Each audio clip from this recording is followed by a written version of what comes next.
পড়শির হাতের রান্না হামিম নিলয় খেয়েছে কিনা এখন পর্যন্ত? না, এখনো না। না। এই 15 বছরে একবারও না বন্ধুকে খাওয়ানো হয়নি? এখন তো জামাই। 15 বছরে সে ওখানেই ছিল, আমি এখানেই ছিলাম। এটার জন্য হয়নি। আচ্ছা, বাট এবার হয়তো বর আসলে নিজে হাতে রান্না করে খাওয়ানো যাবে। ইনশাআল্লাহ। ইমরান ওকে মানে রান্না বান্না পারে? তুমি তো খুব কাছের বন্ধু বা এতকে বড় তো ভাই। অনেকবার খাওয়াইছি ভাইয়া, তাই না? কত দেখবি টাকা আচ্ছা, পয়সা 2000 টাকা আছে পেমেন্টটা দিয়ে দিও 2000 টাকা শেষ আছে করে। দিয়ে দিতেছ তোমাকে।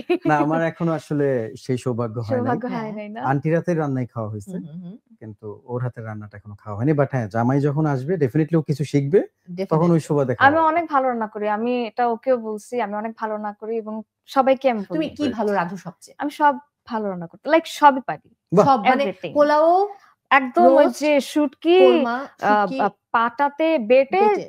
থেকে শুরু করে বাহ! হ্যাঁ। এখন হলো বিরিয়ানি বলো আর যেটাই বলো কাচ্চি? যেকোনো কুইজিন বলো ওটাও পারি। মানে মানে বিদেশি মোটামুটি ফুড সব সব পারো নাকি? মানে সব তো পারা আমি সম্ভব না। আমি দেশি ফুড হলো অলমোস্ট পারো। হ্যাঁ, দেশি ফুড সবই হুম, মোটামুটি হুম, হুম, হুম। এটা খুব ভালো আয়ত্তের গুণ। মধ্যে আছে। আচ্ছা। কারণ আছে। মাঝখানে করোনার জন্য বাসায় ছিলাম। ও হ্যাঁ, তখন আম্মুকে হেল্প করতে শিখে গেছে। এই শিখে ব্যাপারটা গেছে। হয়ে গেছে। না, এটা স্বাভাবিক। এটা হয়ে যায়। এটা খুবই নরমাল ব্যাপার। এটা অনেকেরই হয়ে গেছে, I am hmm, pretty hmm, sure. Hmm, hmm. এই বছরের সিনেমার প্ল্যানিং যদি জানতে চাই। আমার হুম। এবছর অনেকগুলো আছে। হুম, সবকিছু বলতে পারবো না। বাট যেটা একদম মানে অনেকে জানে সেটা হচ্ছে জংলি। হুম। জঙ্গলি আসছে। আমরা পোস্টার দেখেছি। জংলির একটা গান আমি করেছি, হুম। আর পাশাপাশি সঙ্গীতায়োজন করেছি ৩ টে হুম, গানের। হুম, হুম। প্রিন্স ভাই গানগুলোর কথাও সুর আর মিউজিক অ্যারেঞ্জমেন্ট আমার করা। আচ্ছা। সেখানে একটা গান তাহসান ভাই করেছে। হুম। আরেকটা গান আরেকজন বাংলাদেশের ধন্য সিঙ্গার করেছেন। আরেকটা গান আমি আর কনা আপু করেছি। তো আচ্ছা। আপাতত এতটুকুই ইনফরমেশন। আর অনেকগুলো সিনেমার কাজই আছে, হচ্ছে, ওগুলো পরবর্তীতে জানাই দেব। আচ্ছা, এই যে ইমরানকে দুজন মিলে এত পচালাম যে তুমি কবে সিনেমা করবে, কবে নাটক করবে। মানে এটা পচানো না, পছন্দ ওকে তো খোঁচে মারা। ইন্সপায়ার করলাম। না, ও ইন্সপায়ার হয় না কারণ ওর দরকার নেই। ও আসলে হবে। ওর ট্র্যাকেই হাঁটবে। বাট এটা হবে। ভালো। আমি তো Salute. জানি হবে। হবে? হ্যাঁ, আমি জানি। কি? ভিতরের খবর আমি জানি। ও তাহলে তো আমি যদি একটা ওনার পছন্দের একটা ক্যারেক্টার মানে আছে, না একটা ওনার গন্ধ পছন্দ পাচ্ছি। হ্যাঁ, ওনার পছন্দের একটা ক্যারেক্টার আছে, একটা রোল আছে, একটা ক্যারেক্টার থেকে বলবো যে একটা রোল আছে। সেই রোলটা যদি ওনাকে দেয় কেউ, উনি করবে। I am pretty sure. Okay, দর্শক আপনারা এটা কিন্তু মাথায় রেখেন। মানে পড়শি বলেছে ও প্রিটি সিওর যে ইমরান আসলে সিনেমা করবে।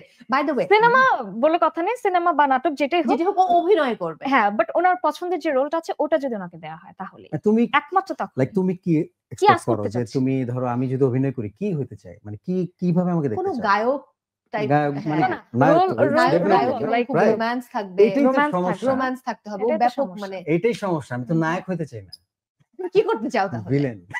উনি জোকার হতে চায়। ওই যে জোকার মুভিটা আছে না, ওখানের মধ্যে জোকার যেরকম ভিলেন থাকে, সেই ভিলেনের ওই জোকারটা হতে চায় উনি। By the way, আচ্ছা, গত বছর একটা হিট সং এর কথা এই মুহূর্তে আমার মনে পড়লো। আজ রঙে রঙে রঙিন হবো। তাহসান ভাইয়ের প্রসঙ্গ যেহেতু এলো হ্যাঁ। এবং সেই গান ধরে এবারে তাহসান এবং তুমি ফারিনের জন্য গান করলে। তো এই বছর এরকম কোনো প্ল্যানিং আছে কিনা? ফারিনের জন্য আসিফ আকবরের একটা গান আমি দেখেছি তুমি হ্যাঁ, করেছো আসিফ ভাইকে আসিফ নিয়ে। ভাইয়ের সাথে একটা কোলাবোরেশন তুমি হয়েছে। আমার সুর সঙ্গীতে স্নেহাশিস ঘোষের লেখা গানটা। হুম, হুম। এটা এই বছর কিছুদিন আগে রিলিজ হ্যাঁ। পেল। তো এটা খুব একটা মানে আমার জন্য একটা খুব দারুণ একটা প্রজেক্ট ছিল সত্যি বলতে। ফারিনের জন্য নতুন একটা গানের খবর শুনছিলাম আমি। হ্যাঁ, ওটা হচ্ছে, কাজ হচ্ছে। আচ্ছা, ভয়েস ডান? ওটার মিউজিক এবং কি বলে অনেক ওটা কিছু একটু মানে সামনে রেখে আসবে মানে তুমি প্রক্রিয়া গাইছো নাকি? প্রায় শেষ। হ্যাঁ। এখন বাকিটা আমাদের ডিসিশনের উপরে নির্ভর করবে। ওইটাও তো কবি মানে ওইটাই হ্যাঁ, আমাদের ওই কবি সেম বকুলের টিম, লেখা। হ্যাঁ। কবির বকুল ভাই, আমি এবং ফারিন। আচ্ছা। দেখা যাক আমরা সবাই মিলে ডিসিশন নিয়ে কবে রিলিজ করব এটা আসলে জানানো। হুম, হুম, হুম।